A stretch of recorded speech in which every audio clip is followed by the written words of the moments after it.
If you want to upgrade the sound quality in your BMW, but you don't want to remove all of the panels just to get to the speakers, you don't have to. In fact, the speakers that are in your car right now aren't even running at optimal efficiency, but with this, they will.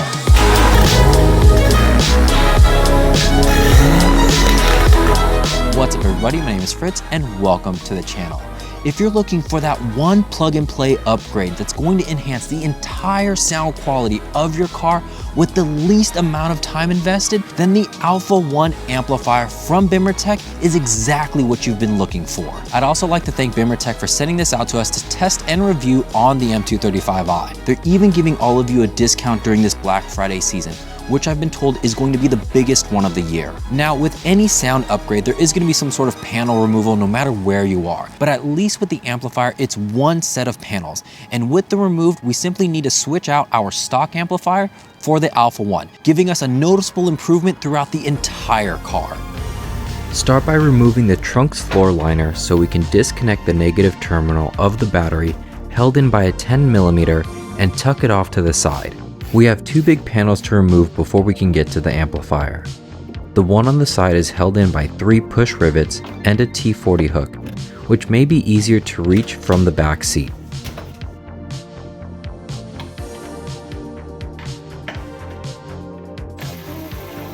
But it will still be held in by our second panel at the rear, which is held in by 4 push rivets and the weather stripping that only needs to be partially removed. Now you should be able to lift off this panel and move the other one off to the side so we can disconnect the outlet. Now we can get it completely out of the way and lift off the protective tray. Unsecure the 10mm nut holding in the amplifier bracket and slide forward to release it. To push off the amp from the bracket, we need to slide out the 2 wire harnesses and rivets as well as unbolt the 8mm on the side.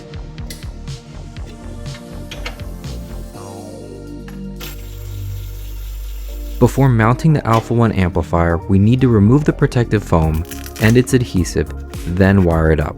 If you have no add-ons, this is the only wire harness that needs to be attached. The small clear end goes into the speaker output E through H. The system connection will go into the blank section after E, and the black end goes in the power input. This wire is for if you want to connect a trunk subwoofer, and it goes in the REM in-out section. Since I won't be doing that, I'll just close it off with heat shrink. Now the mounting bracket can be brought in, sliding the ASD in between the REM lines and the system connection.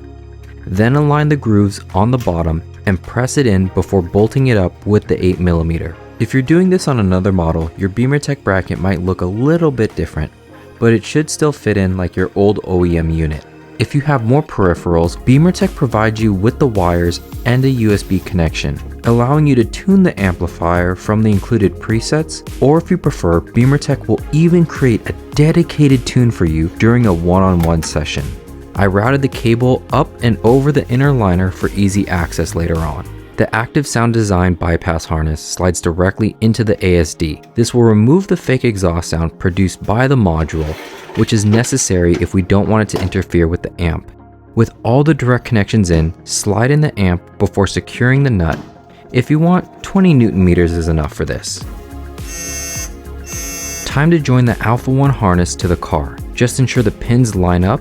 The black harness coming from the car goes into our main BimmerTech wire harness, with the gray one going into the ASD bypass. And secure the wires to the bracket. Throw on the protective tray, then connect the battery for a test run. You should have audio coming in clearly. If not, ensure all connections are engaged before disconnecting the battery again and putting back in the side liner and its plug. Place back in the 3 push rivets and the T40 hook.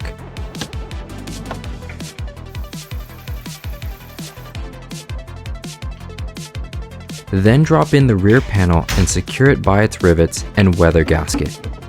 Considering the Alpha 1 amp is more powerful with an output of 710 watts, we should experience louder sound across the entire volume range, but also a clearer, fuller sound because of the digital signal processor. To test this, I placed a shotgun microphone where my head is normally positioned and played the same song over Bluetooth at the same levels. Although pure sound quality is hard to determine over the internet, the difference of quality between the two systems should be noticeable. But just so we have some measurables, the car's volume level was way past the T of the entertainment, and I tried to have the levels right under the red of the camera meter where it would peak. As you can see, even with the beat drop, we never clipped.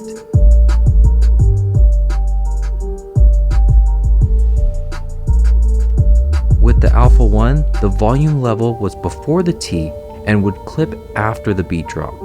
As far as sound quality improvements, there's definitely a more immersive sound experience over OEM, like the difference of watching a movie on your phone versus the theater.